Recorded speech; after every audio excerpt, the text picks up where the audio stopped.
안녕하세요, 빗번짐입니다. 오늘은 지난 영상 끝자락에 스포한 것처럼 펜탁스 17에 대한 리뷰를 좀 시작해보려고 합니다. 제가 결국 펜탁스 17을 구매했습니다. 지난번 올림푸스 펜 EE3에서 말씀드렸던 것처럼 저는 필름을 시작한 지 얼마 안 됐고요. 원래는 이 펜탁스 17이 갖고 싶어서 필름 카메라를 알아보다가 우연히 이 펜 EE3를 만나서 재밌게 사용했고요. 펜 EE3로 좀 필름의 맛을 알아버려서 고민하다가 어차피 필름 계속 찍을 거니까 그냥 사버리자라는 생각으로 펜탁스 17을 사버렸습니다. 사진을 좀 좋아하시는 분들은 펜탁스라는 브랜드가 익숙하시겠지만 저는 미러리스로 사진을 입문했어가지고 이 펜탁스라는 브랜드가 굉장히 낯선 브랜드였어요. 그래서 조금 전 알고 나니까 이 펜탁스라는 브랜드가 되게 무림 고수 같은 느낌이 들더라고요. 그래서 외관에서도 조금 투박해 보일 수는 있긴 해요. 근데 펜탁스라는 브랜드를 알고 나니까 이런 외관도 조금 저는 매력적으로 다가오더라고요. 디자인이야 워낙 호불호의 영역이지만 저는 오히려 이런 투박한 디자인이 굉장히 좀 더 신뢰도를 높여주는 장치가 아닌가 싶은 생각이 들었습니다. 디자인을 좀 더 자세히 보여드리면 이 위쪽에는 다양한 레버들이 있습니다. ISO부터 노출 보정, 그리고 모드 설정할 수 있는 다이얼, 그리고 리와인딩 하는 부분, 그리고 전원이랑 셔터, 그리고 전면에는 이제 렌즈가 있고요. 이쪽에는 플래시도 장착되어 있어서 어두운 환경에서 플래시로 사진을 찍을 수 있습니다. 플래시 장례도 뒤쪽에서 좀 보여드릴게요. 그리고 이쪽에는 펜탁스 17 로고가 있고, 그리고 양옆에는 이렇게 스트랩을 달 수 있는 부분이 총 3곳이 있고요. 저는 이쪽에는 이제 돌아다닐 때 쓸 수 있게 픽 디자인 스트랩 고리를 좀 걸어놨고요. 이제 스트릿 사진 찍을 때는 이쪽에 넥 스트랩을 걸어서 사용하고 있습니다. 그리고 하단부에는 펜탁스 17에서 기본으로 제공하는 스트랩이 달려 있습니다. 굳이 왜 하단에 이 스트랩까지 달았냐면 이게 가까운 곳을 찍을 때 거리감을 측정하는 용으로 사용한다고 합니다. 그래서 되도록이면 이 스트랩은 같이 달아서 사용하시는 게 좋을 것 같아요. 그리고 이쪽 우측에는 이렇게 볼록 튀어나온 부분이 있어요. 여기는 이제 카메라 그립부고요. 이 안에는 배터리가 같이 들어 있습니다. 디자인이 이 부분이 조금 투박해 보일 수 있지만 저는 오히려 이런 부분이 레트로한 감성으로 다가와서 그렇게 마음에 안 든다거나 이렇게 거슬리진 않습니다. 오히려 이런 약간 티타늄 같이 보이는 소재나 이런데 좀 투박하게 들어간 패턴들이 이 카메라의 정체성을 만들어주는 것 같아서 저는 오히려 이런 부분은 마음에 드는 포인트입니다. 카메라 후면에는 옛날 필름 카메라들처럼 여기에 이제 필름 박스 날개를 꽂을 수 있는 부분이 있어서 제가 이 카메라에 어떤 필름을 넣었는지 까먹지 않게 해주는 부분이 있고요. 이쪽에는 뷰파인더가 있습니다. 올림푸스 펜 EE3에서도 말씀드린 것처럼 하프 프레임 카메라는 기본적으로 세로형 뷰파인더를 갖고 있어요. 그래서 펜탁스 17도 동일하게 세로형 프레임이 들어가 있습니다. 그리고 이쪽에는 LED가 나오는 부분이 있는데요. 플래시 충전 상태나 리와인드 상태, 그리고 조도의 상태 같은 걸 좀 알려주는 영역이라서 꽤 유용하게 사용하고 있습니다. 펜탁스 17은 올림푸스 펜 EE3와 같이 목적식 카메라예요. 그래서 사용법을 좀 알려드리면 이쪽에 뷰파인더가 있긴 한데 이 렌즈와 뭔가 연결이 돼 있어서 연동이 되는 방식은 아니고요. 이 뷰파인더는 단순히 구멍이 뚫려 있는 창문이라고 봐주시면 됩니다. 그래서 사진을 찍을 때는 요 뷰파인더로 구도는 잡지만 실제로 거리감은 이 렌즈를 저희가 직접 돌려줘야 돼요. 그래서 이쪽에 보시면 이렇게 그림이 나와 있거든요. 이 그림으로 이 피사체와 저의 거리를 좀 계산해서 가까운 거리부터 먼 거리까지 저희가 조정해 줄 수 있습니다. 피사체랑 카메라의 거리는 이 카메라를 쓰다 보면 점점 익숙해지긴 하는데요. 초반엔 조금 헷갈릴 수 있을 것 같아요. 그리고 이렇게 아이콘으로 돼 있다 보니까 명확하게 이게 몇 미터나 몇 센치 정도 되는지 좀 헷갈릴 수 있는데요. 그럴 때는 여기 하단부에 피트랑 미터 단위로도 있으니까 이렇게 돌려가면서 이 카메라와 피사체의 거리를 감으로 좀 잡으면서 촬영하시면 됩니다. 저도 처음에 이 카메라 살 때 목측식으로 거리감을 측정하는 게 좀 어렵겠다 싶었는데 막상 써보니까 이게 막 뭐 1.2m라고 써있지만 1.2m에 핏하게 맞아야 초점이 맞는 방식이 아니라 얼추 이 미터에 들어오면 초점이 맞는다는 개념으로 이해하시면 될 것 같아요. 그래서 막상 사진 찍을 때 얼추 1m 정도 되겠다, 2m 정도 되겠다 감만 좀 익히기 시작하면 초점은 대부분 잘 맞더라고요. 그리고 초반에 미터감을 잡는 게 좀 어려울 수 있잖아요. 그럴 때는 본인만의 기준을 좀 만드시면 좋을 것 같아요. 그래서 뭐 팔을 뻗었을 때 이건 1m 정도 된다, 혹은 내가 두 발자국 갔을 땐 2m 정도 된다, 이런 식으로 나만의 기준을 좀 잡고 피사체랑 거리감을 조정하시면 대부분 사진이 잘 나오더라고요.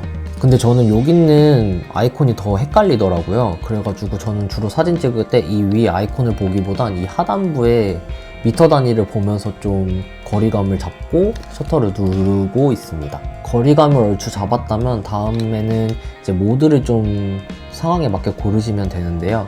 대부분 오토 모드로 찍으시면 거의 다 사진이 잘 나오더라고요.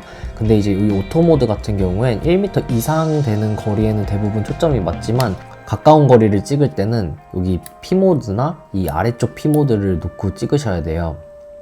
왜냐면 이 오토 모드는 1m 이상 되는 부분까지는 카메라가 얼추 계산을 해서 초점을 맞춰주지만 1m 이하가 되는 부분은 저희가 이렇게 P 모드로 돌려서 이 하단의 거리감을 저희가 맞춰줘야 합니다. 그리고 오토 모드의 조금 장점이자 단점은 이제 환경이 좀 어두우면 알아서 플래시를 터뜨려줘요. 그래서 저희가 인지한 상태로 플래시가 터지면 상관없지만 제가 플래시를 안 터뜨리고 싶은데 오토 모드로 놓고 사진을 찍었을 때 플래시가 터져서 조금 놀라는 경우가 한두 번 정도 초반에 있었어요. 그래서 그럴 때는 꼭 하얀색 P 모드에 놓고 거리감을 잡아주고 사진을 찍으셔야 여기 플래시가 터지지 않습니다. 아니면 오히려 카메라는 플래시를 안 터지는 상황이라고 인지하고 있는데 저는 플래시를 터뜨리고 싶은 상황이 있을 경우엔 이쪽에 노란색 P 모드에 놓고 사진을 찍으시면 됩니다. 그리고 후기를 좀 찾아봤는데 이 카메라가 조금 어둡게 나오는 경향이 있다고 하더라고요. 그래서 인터넷에서 찾아보니까 여기 노출 보정 다이얼을 뭐 3분의 1 혹은 3분의 2 정도 높여서 찍는 걸 추천한다고 합니다. 그래서 저는 보통 3분의 1에 놓고 사진 촬영을 진행했었고요. 이런 반자동 카메라 같은 경우에는 이쪽에 ISO를 필름에 맞게 설정해주면 이 ISO에 맞춰서 조리개랑 셔터 스피드를 카메라가 알아서 조정해줘요. 그래서 지금 같은 경우엔 저는 피닉스 필름 200짜리를 넣어놨기 때문에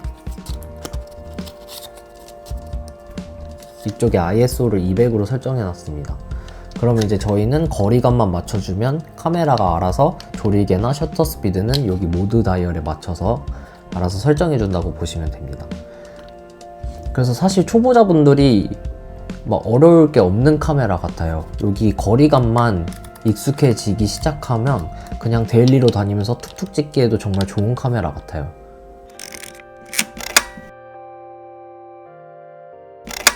펜탁스 17의 장점을 몇 가지 얘기해 보겠습니다.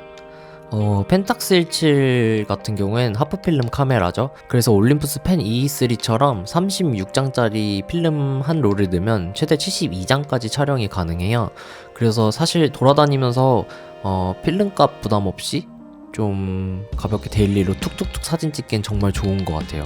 그리고 잠깐 올림푸스 펜 EE3랑 비교해보면 저는 올림푸스 펜 EE3도 정말 좋은 카메라라고 생각하는데 펜탁스 17보단 조금 아쉬운 점이 있어요. 올림푸스 펜 EE3 같은 경우엔 최소 초점 거리가 1.5m 정도 되거든요. 근데 펜탁스 17 같은 경우엔 최소 초점 거리가 25cm까지 지원이 돼서 올림푸스 펜 E3보다는 좀 더 친구들이나 가족들이랑 밥 먹으면서 카페에서 사용하기에 더 적합한 카메라지 않나 싶습니다. 그리고 이 카메라가 더 좋은 점이 리뷰를 찾아보니까 이 렌즈에 뭔가 코팅이 돼 있다고 하더라고요. 올림푸스 펜 E3보다 좀 더 선명한 이미지를 만들어줍니다. 영상에 장례를 첨부할 예정인데요. 장례 보시면 알겠지만 생각보다 굉장히 선명한 이미지를 만들어줘서 저도 사실 필름 스캔본 보자마자 되게 감탄을 했습니다.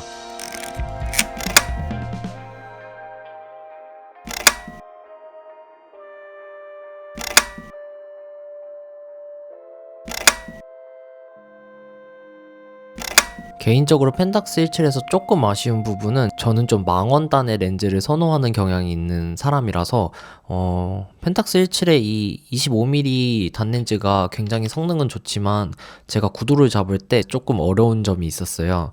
왜냐면 저는 시야가 좁아서 그런지 풍경을 볼 때 한 곳을 좀 쳐다보게 되는데 막상 사진을 찍으려고 뷰파인더를 보면 제가 의도하지 않은 부분까지 이제 넓은 풍경을 보여주다 보니까 이 카메라로 구도를 잡는 게 저한테 초반엔 좀 어려웠어요.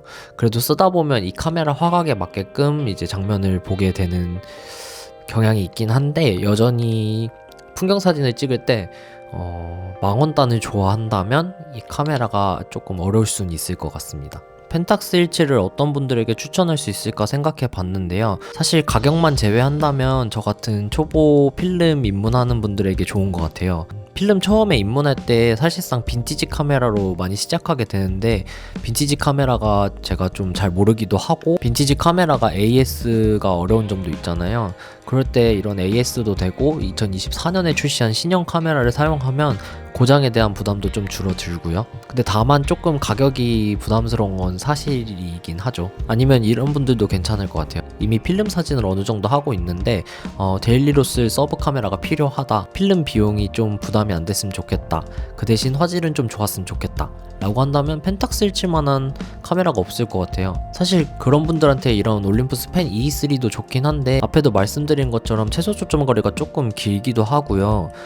데일리로 들고 다니기엔 사이즈도 좋긴 한데 살짝 무거운 감은 있습니다. 반면에 펜탁스 17은 데일리로 들고 다니기에 사이즈는 조금 부담스럽지만 무게적인 부분에서는 오히려 더 올림푸스 펜 E3보다는 가벼워서 저는 데일리로 들고 다니기엔 충분할 것 같다는 생각이 듭니다. 사실 지금 올림푸스 펜 E3 영상을 올리고 촬영하는 시점이 거의 2주 정도 지나서 이렇게 카메라 앞에서 말하는 게 살짝 어색해졌긴 한데 최대한 좀 자연스럽게 얘기하려고 노력 중이니까 잘 봐주세요. 제가 사실 요즘 사진 권태기가 좀 왔던 것 같아요. 그래서 필름 시작하고 나니까 리프레시도 되고 진짜 사람이 웃긴 게 필름 카메라를 시작하고 나니까 미러리스로 찍고 바로 화면에서 볼 수 있는 그런 상황이 되게 좀 오히려 재미가 없게 느껴지더라고요. 그래서 거의 지금 최근 2-3주 동안은 지금 완전히 필름 카메라에 꽂혀 있어가지고 인터넷으로 거의 중고 카메라만 계속 찾아보고 있는 상황이에요. 올림푸스 펜 E3나 펜탁스 17 말고도 지금 사실 카메라를 한 대 더 사놔서 앞으로 필름 카메라를 좀 많이 애용하게 될 것 같습니다. 그리고 자꾸 중형 필름 카메라가 눈에 들어오는데 그건 조금 제가 필름 생활 지속하면서 정말 필름 카메라를 계속 한다면 그때 한번 중형 필름 카메라도 사서 써보고 리뷰해 보겠습니다. 그리고 제가 추가로 산 필름 카메라는 인스타그램으로 조금 스포를 했었는데 영상 뒤쪽에 스포를 한 번 더 남길게요. 오늘 펜탁스 17 리뷰는 여기까지고요. 긴 영상 봐주셔서 감사합니다. 그리고 제가 블로그도 하나 개설해서 펜탁스 17이랑 올림푸스 펜 E3 리뷰 글도 올려놨으니까요. 제 블로그도 한번 방문해서 글 한번 봐주시면 감사하겠습니다. 그럼 오늘도 긴 영상 봐주셔서 감사합니다. 영상이 재밌으셨다면 좋아요, 구독 부탁드립니다.